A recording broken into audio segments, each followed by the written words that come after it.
Discerning Hearts provides content dedicated to those on the spiritual journey. To continue production of these videos, prayers, and more, go to discerninghearts.com and click the donate link found there or inside the free Discerning Hearts app to make your donation. Thanks, and God bless. DiscerningHearts.com presents Inside the Pages, insights from today's most compelling authors. I'm your host, Kris McGregor, and I'm delighted to be joined once again by Gary Michuta, who is the author of numerous books, including Revolt Against Reality, Fighting the Enemies of Sanity and Truth from the Serpent to the State, and Why Catholic Bibles Are Bigger. He's also an instructor of apologetics for Homeschool Connections. With Gary Michuta, we go inside the pages of The Gospel Truth, How We Can Know What Christ Taught, published by Emmaus Road. Gary, thank you so much for joining me. Oh, thank you so much for having me. I love The Gospel Truth, How We Can Know What Christ Taught. I have to tell you, it's special in so many ways, like your books. It's so easy to digest, especially in these complicated potential questions that come forward when we talk about the authenticity of the Gospels and the Scriptures, but in particular, being able to know what Jesus said and that they're true. So thank you so much for bringing this book forward. Oh, yeah, that's my pleasure. It's funny, my books, I accumulate all this research and then I finally have to put it into a book so I don't forget it all. So I'm glad that you enjoyed it and found it helpful. Well, I hope you'll receive this with all the reverence and respect I intended when I say this, but it's like watching an episode of Law and Order. Yeah, that's what I was shooting for. Excellent. Oh, good, because I kept hearing these ding moments. Excellent. Yeah, I wanted it to be kind of like a detective story where maybe someone who doesn't really know who Jesus of Nazareth is, they've heard the name, but not really sure he's important, to kind of take them on a journey and just keep raising these questions where you keep saying, that is very peculiar, very interesting. Today in particular, I think we really want to hold fast to our faith, to that fundamental teaching of who Jesus is, and yet everything around us almost wants to take the world, maybe even other Christian denominations, and I'll include Catholics as well in this, that want to take the Scriptures, particularly the New Testament, and lay them out like a cadaver. I hate to say that, and dissect it. And they just leave people cold, and so it becomes confusing, and you wonder, wow, did this really happen? Did he really say this? I think it's important that we go there, isn't it? Because as you demonstrate, we don't have to be afraid. Yeah. And, I like your analogy because that's a lot like how higher criticism is with the Bible. It is an autopsy. The problem is not only that, but also I think a lot of evangelical approaches to vindicating the gospel is they don't really approach the subject as if there is a real living community just like us who was there in the first century, and they don't ask the important questions because it's they're focused on vindicating the text, right? But if you separate the text from the community that received the text, there's a lot of unanswered questions, and that's kind of what I hope to fill out in my book. It's fundamental, isn't it, to appreciate history? What was it, Cicero, that said, if you don't know your history, you're destined to remain a child forever? And that's the case in this, and understanding the culture as well within the context of that history. And Jesus was born literally into the Jewish community in the Middle East who had a particular way of communicating with one another. And I think that's what you bring forward so beautifully, is that you have to keep that in your vision too when you're reading the Scriptures, so you can be confident that it is indeed what Jesus meant to say, did say, and that we receive. Yeah, very good. If you don't take that Jewish context into consideration, you end up with basically what you see on social media today, where people will propound that Christianity is just an amalgamation of Greek pagan legends, or it's just a myth or folklore. But, Jesus chose to enter into the world in this community that already had a mechanism by which they could transmit large amounts of data accurately from generation to generation. And so that just doesn't fly in Jewish culture. And, in my book, what I do is I look at the Gospels, not assuming that they're inspired or anything, but just to look to see, well, did Jesus actually tap into this mechanism? And what evidence is there that the Gospels were formatted in such a way that it could accurately reproduce what Jesus said and did? Yeah, it's more than just a biography, isn't it? The Gospels. There's an intentionality, a purposefulness in the way that the words are spoken. It applies to a particular type of rabbinic teaching style that is very, very important. And this helps to validate, as you show, why we can feel assured that this is actually what was said by Jesus. Yeah, that was one of the things that surprised me. When I started putting all this data together and lining it up to show this kind of formatting, there's a lot of things that I think the average person, when they read the Gospels, just think it's Bibleese. That's just how the way people talked in the first century, or even like the places where Jesus gives his discourses, that, that must have been a nice place or something like that. But when you look at it from the perspective of, what evidence is there that there is this kind of memory encoding going on, suddenly you realize that what you think is just Bibleese is actually there on purpose, right? It's there so that people could memorize it. And even if they forget certain things, that they would be able to reproduce it, like knowing the features of the text. For example, when we were tiny little kids, we learned nursery rhymes. Yet, later in life, you could reproduce those nursery rhymes with like word for word accuracy, right? Because they're formatted with a certain beat and they're formatted with a certain rhyme to them. When you look at the Gospels, you find the same thing, rhyme and rhythm. You find all these different formats that even if you forgot part of a text, you could remember it by knowing the format. This is more than just a storytelling community. This was a worshiping people. They passed down their identity through their stories in their domestic worship, in their home, and in their synagogue. What they hear, there's a desire to be able to pass this on, like you said, through memory. Because remember, back then, they didn't necessarily have books. They didn't have ways of that everybody could have the text in written form, correct? Yeah, and when rabbis were trained, one of the dictums was that a good disciple should be able to reproduce his master's teaching, even in speech. And I've actually countered this in my apologetic work over the years, that sometimes when you have somebody who is following a particular teacher very closely, they will start speaking like their teacher. Like if the teacher has a Southern accent and the person's from the Midwest, sometimes they'll actually adopt the Southern accent, when they're recounting their the person that they follow, his teachings. Which is kind of cool if you think about it, because if that's true, the disciples of Jesus, when Jesus ascends to heaven and they go out into the world, their preaching very likely sounded a lot like Jesus, their master, because like you pointed out, it wasn't just a memorization exercise. They were trained, they were informed.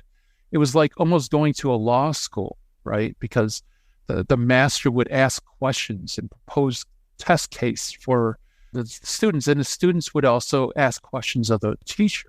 And you see that exactly going on in the Gospels. These little question and answer periods throughout the Gospel. That's how rabbis trained their disciples. I think that is really important, Gary, because it goes to the heart of, literally, the heart. Was it St. Benedict who says, listen with the ear of your heart? The scriptures will say, and Thomas Aquinas will reiterate this, that faith that comes through hearing pierces through the veil. There's a reason why this particular type of structure and the way that it was passed down to us communicated to us is vitally important to understand, isn't it? Yeah, absolutely. Yeah, and that explains why the gospel, the memory of Jesus didn't immediately disappear, a few years after the resurrection. It was imbibed by the disciples, and they went out and they formed their communities, right, and did the same thing and passed on this from generation to generation. And when the time came and the texts were written, this type of teaching was written down so it can be passed out and proclaimed within the community, it became really vital that, how do I want to say this, that it is passed on accurately, that you retain all that, you don't mess with it. Like maybe today, in what can be seen in some works of paraphrasing or making some changes to things just to help people understand a little bit better.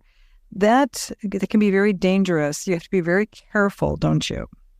Yeah, absolutely. And even more so, there's this idea of the veracity of the Gospels, the truthfulness of the Gospels, especially now, once we're moving away from the resurrection and people who didn't meet Jesus or saw Jesus with their own eyes, how do they know these accounts of the Gospels are truthful? How do we know that the Gospel writers themselves didn't embellish things, right?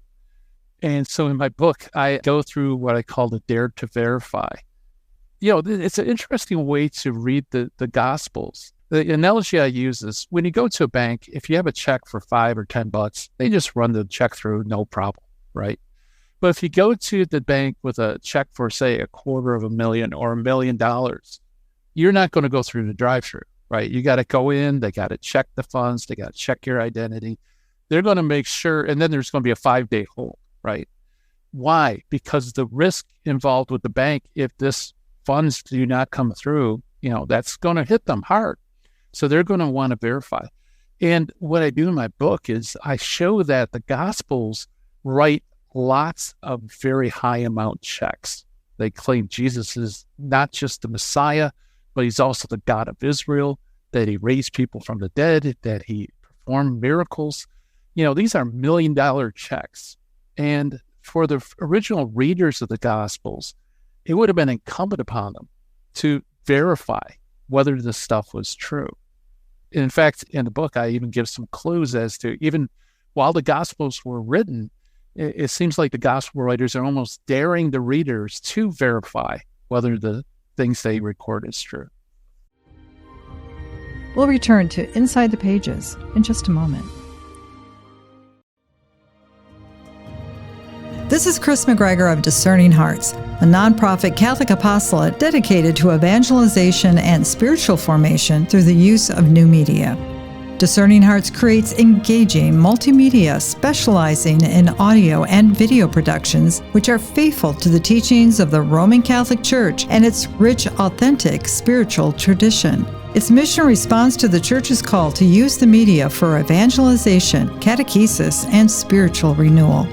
We have made a commitment since the beginning to make the truth shared through Discerning Hearts totally free to users throughout the world. Besides our website, discerninghearts.com, Discerning Hearts has a newly updated free app where users can find all their favorite Discerning Hearts programming, including Father Timothy Gallagher, Dr. Anthony Lillis, Deacon James Keating, Mike Aquilina, Dr. Matthew Bunson, and so many more. There, too, you'll find numerous beautifully produced devotionals and novenas, including the Holy Rosary and Stations of the Cross, to help users create a sacred time for prayer wherever they may be. Discerning Hearts programming can be found on numerous streaming platforms such as Apple Podcasts, Google Podcasts, Amazon Music, iHeartRadio, Pandora, Spotify, Stitcher, TuneIn, and so many more. Discerning Hearts also has an ever-growing YouTube channel. Discerning Hearts online spiritual retreats and seminars have helped souls in North and South America, Europe, Africa, Australia, the Middle East, and the Philippines. For many people all around the world, Discerning Hearts is a daily source of inspiration, spiritual nourishment, and encouragement. We can only do this thanks to the generous financial support of our friends and benefactors. Please consider donating to our mission today. The world is looking for answers, for spiritual guidance and authentic discernment for relationship and community. Your support is very much needed and appreciated. Please keep our mission in your prayers and tell a friend about Discerning Hearts.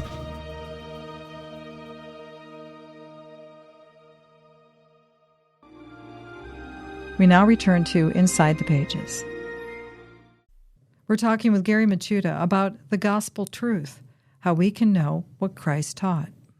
Because some of the things that are in that gospel, a lot of us don't appreciate how radical it was, especially for a rabbi, as he was at the very least perceived by the multitudes as a rabbi saying, I am. The I am statements alone, that was a tremendous change. And so that had to have been passed on accurately. Otherwise, there would be some serious problems, to say the least, don't you think? Oh, yeah. I mean, it'd be hard to sell that, right? If it wasn't true, that would be something you wouldn't want because people weren't expecting it and they didn't really even know they desired it, that the Messiah would be divine and it'd be the God of Israel who visits. But here's another shocking one for you, Kris. The bread of life discourse. I mean, of all of Jesus's discourses, that has to be the most shocking, where he says, you must eat my flesh and drink my blood. If you don't eat my flesh and drink my blood, you have no life within you. And he goes on in very explicit language. And it's so shocking that this is the only discourse where Jesus loses his own followers just because of his teaching, right? It was just too much even for his disciples to handle. And I don't know if you ever noticed this, but when you're reading John 6 and he's saying all these things, right after he says it, it reminds me of the old-time TV broadcast where there was a news break and they say, we interrupt this program to give you a very important message, right? And then they'd say what happens. And now back to your regularly scheduled program. Well, the same thing happens in the Gospel of John.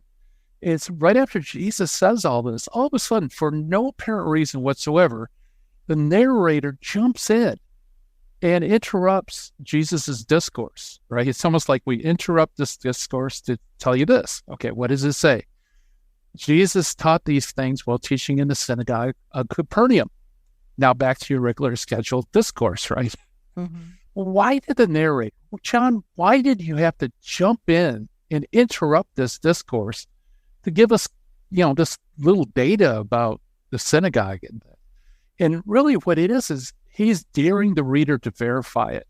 Jesus just said something so amazing, so offensive to ears, right? You would even think maybe Jesus didn't say this. Maybe this was a myth or something. So John felt the need to jump into the narration and tell the people exactly where he said it and who was present. And it's almost like if you doubt Jesus said these words, then go to Capernaum and ask the people in the synagogue whether or not he said the things. It's not just a dare to verify, but it's like a double dog there, Mm-hmm. And the Gospels do that. They give the locations, they give the audience, they tell you which parties, the Sanhedrin or whatever institution. You could check these things out if you were in the first century. And you better believe they did, because they could lose everything, if they followed a false Messiah. The thing I find might be a challenge for many is the fact that the Gospels have a different way of describing Jesus at certain points, as you will, I'm sure, be able to point out to us as well, that there are like the Last Supper moments and many other times where they all agree. They seem to be describing the same event, but even in their descriptions, they're just a little different. And maybe that's where that door to doubt comes in for somebody who has actually have the four Gospels in front of them in a scripture, in a book, unlike what that listening audience would have had 2,000 years ago. The modern reader, at the very least, to maybe say, well, which one is it? What did he say? And that's where that seed begins to creep in. Yeah. Two things. First is that in regards to recounting what Jesus said, it's very, somebody can recount accurately what was said and done, but they might color it with a certain choice of words in order to bring out further meaning, right? Vivid storytellers can say something that's very accurate, yet they might choose their words in such a way to bring out certain meanings that they want the reader to recognize, right? So it's still accurate, it's just different. The other point, too, is there's a cool book out there. It's called Cold Case Christianity. It's written by Evangelical. He was a detective on police force, I think somewhere in California. And his expertise was going through witness testimony of crimes. When he picked up the Gospels and started reading them, he realized that they read a lot like authentic testimony. And he notes that, if you're at a crime scene and you get 3 different accounts of the crime, the witnesses will recount different things, right? They'll sometimes be so focused on one aspect of the crime, they'll miss other things.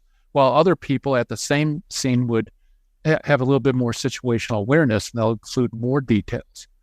And he said, as he was reading the Gospels, it struck him that this is authentic testimony. In fact, if all the Gospels were exactly the same, then in terms of eyewitness account, that would speak to collusion, right? That they all colluded to give exactly the same testimony. So it's actually those nuances and differences within the Gospels that actually speak in favor of its authenticity, not against it.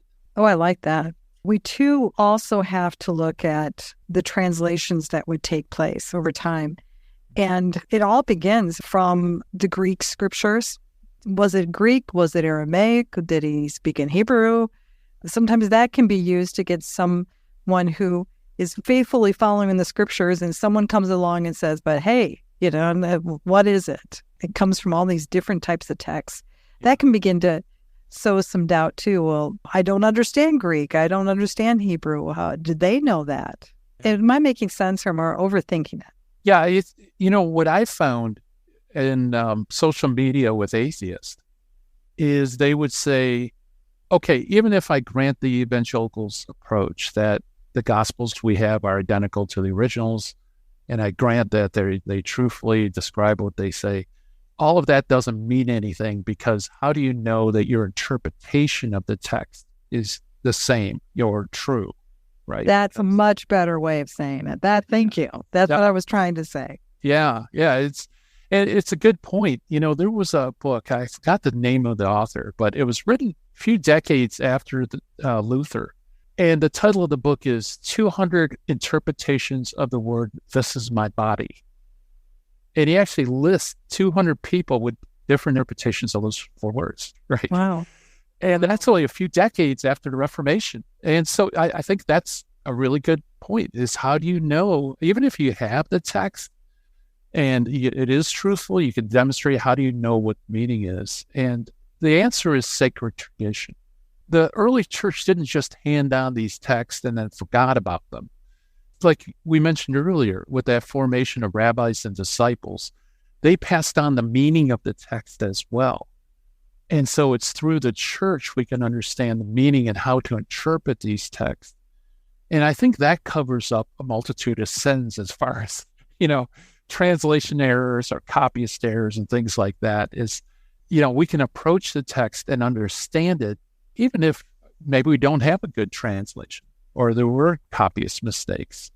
I think it's important for us too to appreciate that the scriptures are, yes, there for us to study, to get to know, to understand the times, the place, and to, quite frankly, to take these gospel truths that are passed on to us, but to take them into our hearts, to allow them, the word, capital W, to speak into our reality today and into our own lives.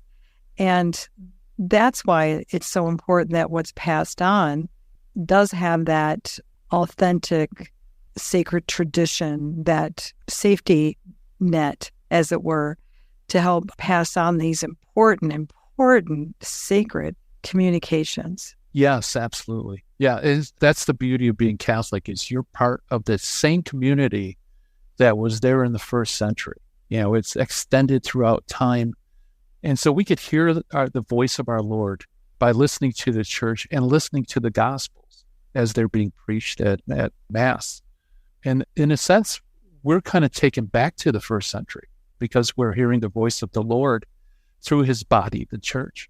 I'm not sure how this came about, but there's a translation of the Bible right now called the Passion Translation. I don't know if you've ever heard of it. It's a translation that's being used in some studies, even in Catholic forums, where the person who translated it said that he had received sacred communication, essentially, that through the Holy Spirit, he was taught the Greek text. That's a little different way of understanding it. And so it's essentially his paraphrasing of the events of Scripture and the words of Christ and that communicating. Now we're kind of beware that we've got to really beware, don't you, Gary? Yeah, exactly. Yeah, for all the reasons we just said. It's this is something how the early church, they had to deal with people like that. For example, in the 2nd century, Irenaeus of Lyon was surrounded by Gnostics. Gnostics was a heresy that they claimed that Jesus and the apostles handed down secret teaching to the smart ones. And so the rank and file got one revelation, but they got the special revelation. And Irenaeus, the way he destroys this heresy is to appeal to the church as a whole. He says, if you look in all the different places, all the different cities, all the churches known to be established by the apostles, you compare their teaching. They're all identical, right? They all point to the same faith. But these Gnostics, they don't even agree with each other. So obviously, when you have multiple points of attestation that coalesce into a single point, then that shows it has a common source. And the opposite is also true. If you have multiple sources, but they differ from one another, then that's a sign that they don't have a common source or they have multiple sources. And yeah, I think that kind of speaks to this translation as well. It's like, if it's not jiving with what has always been held on to everywhere by almost everybody in Christian history, then you need to reject it because it's maybe the voice of a spirit, but it's not the Holy Spirit. Well, thank you for saying that. I think that's real important. And as it is all your work, Gary, it has been way too long since we've been able to have some conversations on your work. And I wish we had more time to talk about the gospel truth, how we can know what Christ taught. But I'm hoping that you'll come back and we can hit on so many of the other works that you have. It's incredible, the instruction and what you've been able to do. I would hope that it's very fulfilling, especially now in the time when we need your type of teaching. Oh, well, thank you. Yeah, I'd love to come back. It's always a pleasure to talk with you. You always have great insights. And you're easy to remember, like we spoke about before we went out of the air. Well, any final thoughts today? You know what? I just want to thank you for having me on the show. And I'm glad I hit the target. When you write books, you don't know whether you hit your target. And by you saying it was like a CSI episode or something, Law and Order. I kept hearing the dings. Yeah. Every time I read it. I totally, you made my day because that's exactly what I was going for. Well done. Well done. And I'm so glad that the good folks at Emmaus Road and, of course, that arm of the St. Paul Center of Biblical Theology and Scott Hahn, they've also given you a big pat on the back because they were proud to publish this book. Gary Michuta, thank you so very much. Thank you. With Gary Michuta, we've gone inside the pages of The Gospel Truth, How We Can Know What Christ Taught. To learn more about this book or to obtain a copy, go to emmausroad.org, the website for its publisher, Emmaus Road, or you can find it at any fine Catholic bookstore. To hear and or to download this conversation, along with hundreds of other spiritual formation programs, visit discerninghearts.com, or you can find it within the free Discerning Hearts app or wherever you download your favorite podcasts. This has been a production of Discerning Hearts. I'm your host, Kris McGregor. We hope that if this has been helpful for you, that you will first pray for our mission, which is to offer authentic and rock-solid spiritual formation freely to souls around the world. And if you feel us worthy, please consider a charitable donation, which is fully tax-deductible to help support our efforts. But most of all, we hope that you will tell a friend about discerninghearts.com and join us next time for Inside the Pages, insights from today's most compelling authors.